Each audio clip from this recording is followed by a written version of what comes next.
Blast Corps, from Wikipedia, the free encyclopedia, at en.wikipedia.org. Blast Corps is an action game developed by Rare and published by Nintendo for the Nintendo 64. In the game, the player uses vehicles to destroy buildings in the path of a runaway nuclear missile carrier. In the game's 57 levels, the player solves puzzles by transferring between vehicles to move objects and bridge gaps. It was released in March 1997 in Japan and North America. A wider release followed at the end of that year. The game was Rare's first game for the Nintendo 64. Its development team ranged between 4 and 7 members, many of whom were recent graduates. The team sought to find gameplay to fit Rare co-founder Chris Stamper's idea for a building destruction game. The puzzle game mechanics were inspired by those of Donkey Kong 1994. Blast Corps was released to critical acclaim and received Metacritic's second highest Nintendo 64 game ratings of 1997. The game sold 1 million copies, lower than the team's expectations, and received several Editor's Choice Awards. Reviewers praised its originality, variety, and graphics, but some critiqued its controls and repetition.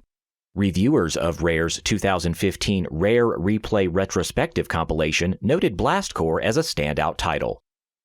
Section 1. Gameplay. Blast Corps is a single-player action video game.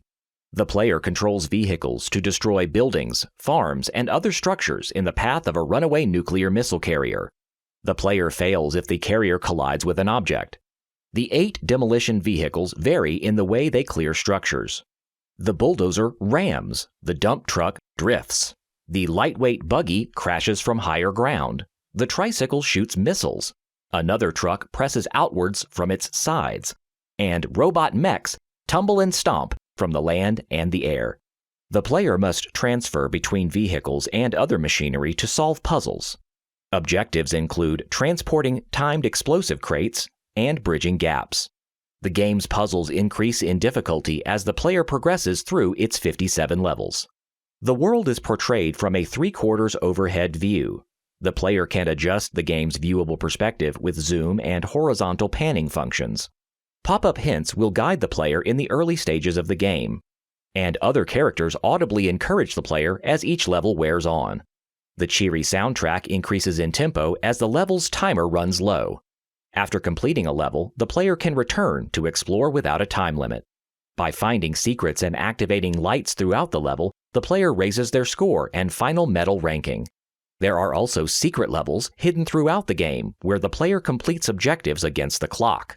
The player can compete against a ghost copy of their previous path through a level. There are no settings to change the game's difficulty, and the game saves to both the game cartridge itself and external storage. Section 2. Development. Blast Corps was among Rare's first games for the Nintendo 64 and led a run of 7 critically acclaimed Rare titles for the console. The game's production began in early 1996. The development team consisted of 4 recent graduates, though it expanded at times to 7 concurrent staff. Martin Wakely became the game's lead designer. He credited the team's small size for their easy progression from planning to market. Rare founder Chris Stamper was the impetus for the project. He had wanted to make a game about destroying buildings for years prior to Blast Corps' development. The team worked to fit his idea to a gameplay concept and devised a constantly moving object conceit that would give the levels a time limit. This idea became the nuclear missile carrier. Retro Gamer credited Wakely for Blast Corps' idiosyncratic ideas and humor in light of the game's serious premise. For instance, the Mario Kart 64 Power Slide drift mechanics inspired that of Blast Corps' dump truck. Wakely championed the drift controls against the rest of the team, who found them aggravating. The game's lead artist, Ricky Berwick, had developed the vehicle concepts without consideration for their in-game function, and the vehicles were only later retrofitted to the gameplay. One of the robot vehicles was designed without an arm because the developers had run out of computer memory to store the data and liked the look anyway. Wakely determined the game's high-score gold medal objectives, in which players would attempt to better a set completion time on each level. Blast Corps' Japanese and American quality assurance teams later completed to push the levels to their limits, which resulted in the game's platinum level objectives. Wakely described these platinum challenges as just insane and said he could only finish 4 himself. Wakely saw Blast Corps as a puzzle game at its core. He was influenced by the 1994 Donkey Kong, in which the player begins each level with all the tools they need to finish, but must learn how to use them. Wakely said this was Blast Corps' core game mechanic. He was also inspired by the Super Mario 64 demo at Nintendo's annual trade show in 1995, which introduced him to the 3D analog stick and spurred him to achieve something similar. The team's technical accomplishments included character and environment models composed completely of polygons and the absence of distance fog to obscure the draw distance. Nintendo published Blast Corps for their Nintendo 64. In its 1995 trade show preview, it was originally titled Blast Dozer, a name it retained for its Japanese release. The team had considered other titles, including Heavy Duty Heroes, Blast Radius, and Power Dozer. Blast Corps was first released in Japan on March 21, 1997, and in North America 3 days later. Its European and Australian release followed on December 22. The game had been in production for just over a year. Section 3. Reception. The game received universal acclaim, according to review aggregator Metacritic, and unanimous critical success, according to RetroGamer. Reviewers highly praised the novelty and variety of Blast Corps' gameplay. Peer Schneider of IGN, in particular, lauded the game's originality in an industry hesitant to take risks. Trent Ward commented in GameSpot that the premise taps into childhood fantasies, while the unique relationship between the terrain and the vehicles you pilot ensures that Blast Corps will exercise your mind as well as your reflexes. Reviewers struggled to master the game's controls. GamePro's Slow-Mo praised this aspect of the game, saying that even mastering the extreme precision of the steering is fun and rewards the player with both better gameplay technique and an appreciation for the strong distinction between the game's many vehicles. Schneider likewise overcame his initial concerns to appreciate the complexity of the controls and the differences between the vehicles. He considered the locked camera view restrictive when compared to the unrestricted 3D camera in the game's contemporaries. Schneider thought the game should have been longer, with fewer bonus levels and more main missions, though he did appreciate the pacing, design, and difficulty of the included levels. Slow-Mo instead asserted that over 60 levels and hidden areas within hidden areas give you your money's worth. A next-generation critic agreed, asserting that the vast size of the levels and numerous secrets and bonus areas make Blast Corps one of the few Nintendo 64 games that justifies its exorbitant price tag. Sean Smith and Sushi X of Electronic Gaming Monthly, EGM, thought the game was repetitive, as did Computer and Video Games. The latter, though, praised Blast Corps' level design and difficulty progression. Ward had fewer reservations, writing that, basically what you have here is a game with great graphics, great sound, and a great premise. What's even more impressive is that the game doesn't really have any substantial flaws to speak of, unless you want to count the lack of a 2-player mode, which really isn't fair. Crispin Boyer of EGM wrote that the game's best feature was its palpable sense of suspense as the carrier advanced on resistant buildings. Critics praised the game's graphics and sound. Schneider found the game unpretentious in comparison to video game trends of photorealistic rendering and cartoonish art. He likened the slick vehicle animations and metallic elements to Micro Machines and Rare's RC Pro-Am. Schneider praised the game's texture maps, which made the night scenes and houses look realistic and the canyons breathtaking. He wrote that the game's 3D programming was errorless and was particularly pleased about the game's lack of fog, usually used to cover developer limitations. EGM echoed Schneider's praise of the deep landscapes, which Boyer called incredible. Scott McCall of Allgame praised the game's realistic polygonal models and technical prowess, and Steve Pollack of the Weekend Australian wrote that Blast Corps showcased the console's graphics capabilities.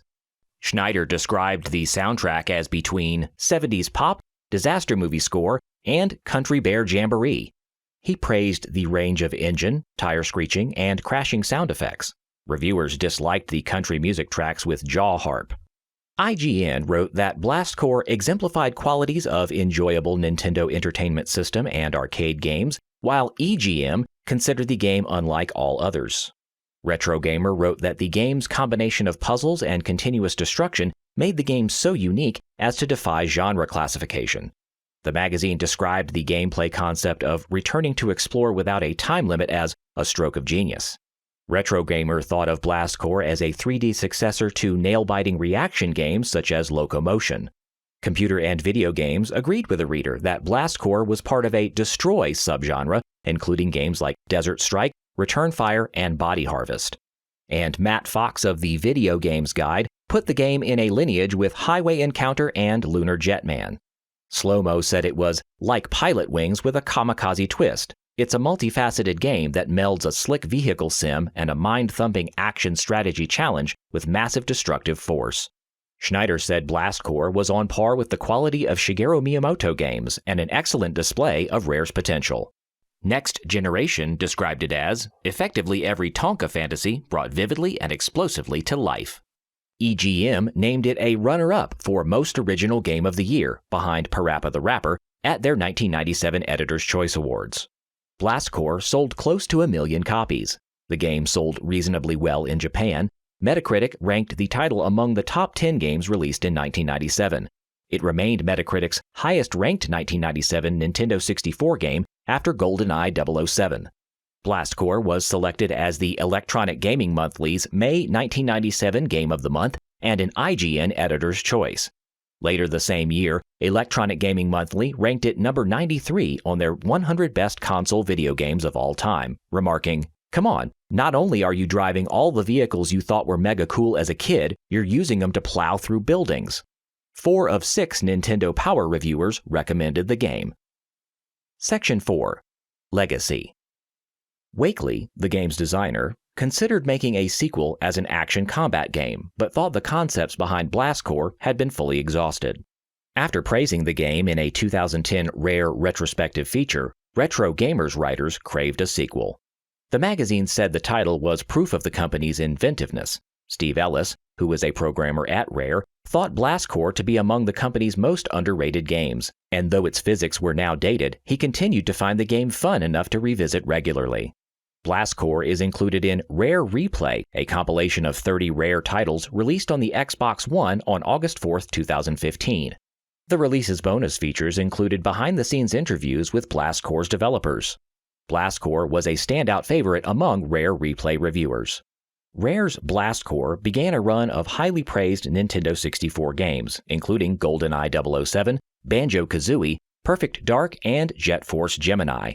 Retro Gamer wrote that Rare had doubled the number of classic Nintendo 64 games and was an important alliance for Nintendo. Microsoft acquired Rare in 2002 for a record price of $377 million. After the industry had changed, Blast Corps designer Martin Wakely reflected a decade after the game's 1997 release.